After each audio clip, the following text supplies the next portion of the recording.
Charles Water here. I thank you for inviting me into your cyber universe.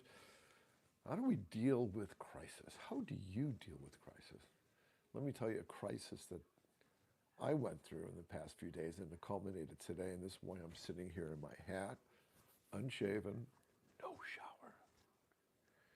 A few days ago, I'm in my house and I go downstairs for something to get some frozen fish or something to make for dinner.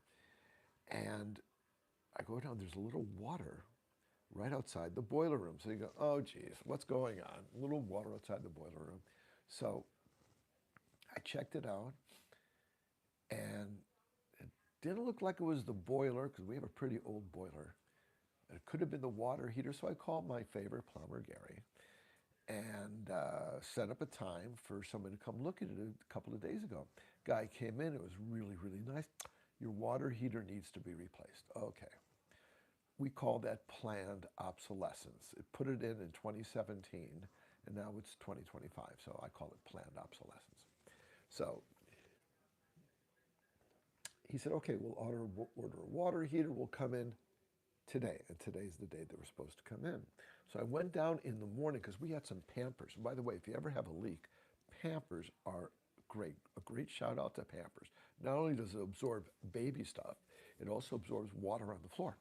So I go downstairs and I had Pampers all over the floor, and I figured there'd be some dry ones and some wet ones because it was a baby little leak.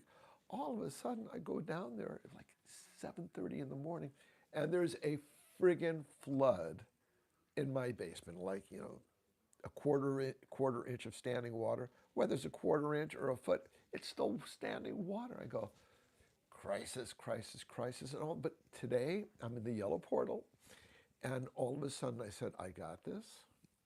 I got this. And when I do one hand, I say, I got this, it goes to my guide that resides over here, my guide of determination. When I say, I got this here, it goes to my guide of confidence. So when it comes to determination, it's about saying no to complacency, yes to determination. Or it's about saying no to self-doubt and yes to confidence. So as soon as I did this, I got this, the water was still there, but I approached it in a different way. I said, what do I need to do? Because some people will say, like Tony Robbins says, what's good about this situation? And they go, nothing, except an opportunity to connect with my work, an opportunity to connect with my spirit guides, to guide me to handling the crisis. So I did. Guess what? Put more Pampers all over the floor.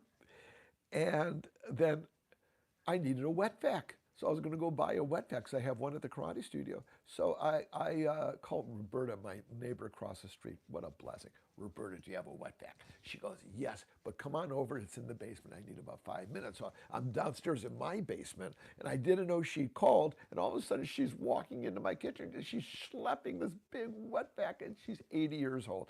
I said, Roberta, what are you doing? She said, I called Charlie. Nobody was there. So what I'm saying, I handled the crisis. No shave, no shower, but I handled the crisis by channeling my guides, connecting with Qigong, and saying those three magical words, I got this. I got this. So hey, here's the question. How do you handle crisis? Please comment, if you can, how do you handle crisis? And I'm so grateful you joined me today, and next time you see me, I'll be shaved and showered and everything. Charles Water here. I look forward to seeing you again real soon. Everybody, make today magical.